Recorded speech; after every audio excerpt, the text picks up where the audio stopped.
Good day everyone, I'm Jupiter Castanio.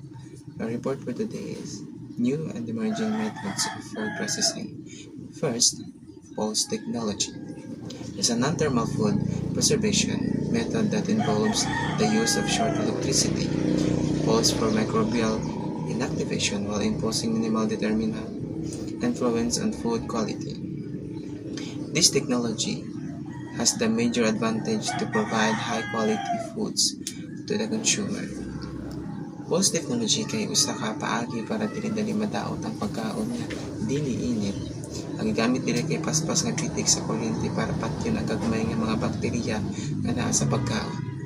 Kung gamiton ang pulse technology, wala kaayo mabago sa itsura o kalidad sa pagkaon. Dili init nga pamaagi sa pag-preserve sa food. Imbis init, kuryente ang gamiton para dili madaot ang pagkaon. Effective sab ni sa mga teknolohiya sa pagpatay sa gagmay nga mga butang sama sa bakterya o mga uban pa nga microorganism nga padaot sa pagkaon. Tungod kay dili kaayo madaot ang pagkaon, mas maayo ang kalidad niini pag-abot sa mga tawo. Usahay kini nga food technology kay mas gamay og konsumo sa kuryente kaysa sa ubang paagi. In short, imbis init ang gamiton para patyon ang mga mikrobyo sa pagkaon, kuryente ang gamiton pero dali ra kayo ang pagpitik niini.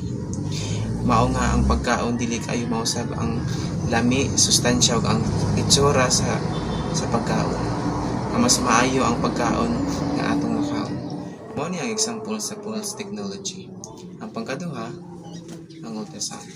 Ang ultrasound can be used for inactivation of microorganisms and enzymes in order to preserve foods while maintaining their quality. Several processes such as freezing, cutting, drying, tempering, bleaching, sterilization, and extraction have been applied efficiently in the food industry. So ang ultrasound daw, mupatay sa bakterya pinagi sa pagproduce og kusog nga tingog na makamugna og gagmay kayong mga bula sama sa hangin. Kini nga mga bula mobuto, sila makahatag og kusog nga pressure o kainit. Kini nga purisa makakuba sa lawas og sulod sa bakterya, hinungdan sa ilahang pagkamatay og dili na makadagan pa.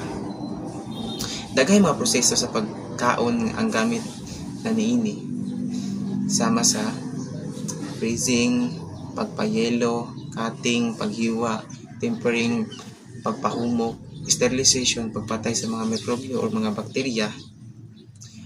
Ang ultrasound technology magamit og kusog nga tingog para mopatay og organism or mga mikrobyo or para dili na sila mahimong active.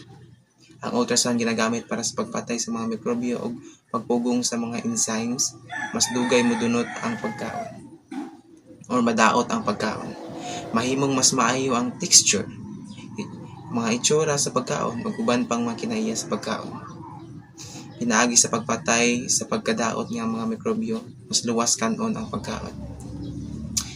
So mao ni siya ang example sa ultrasound technology. And that's all for my report about the pulse and ultrasound technology as the new emerging food processing in the food industry. Thank you for listening.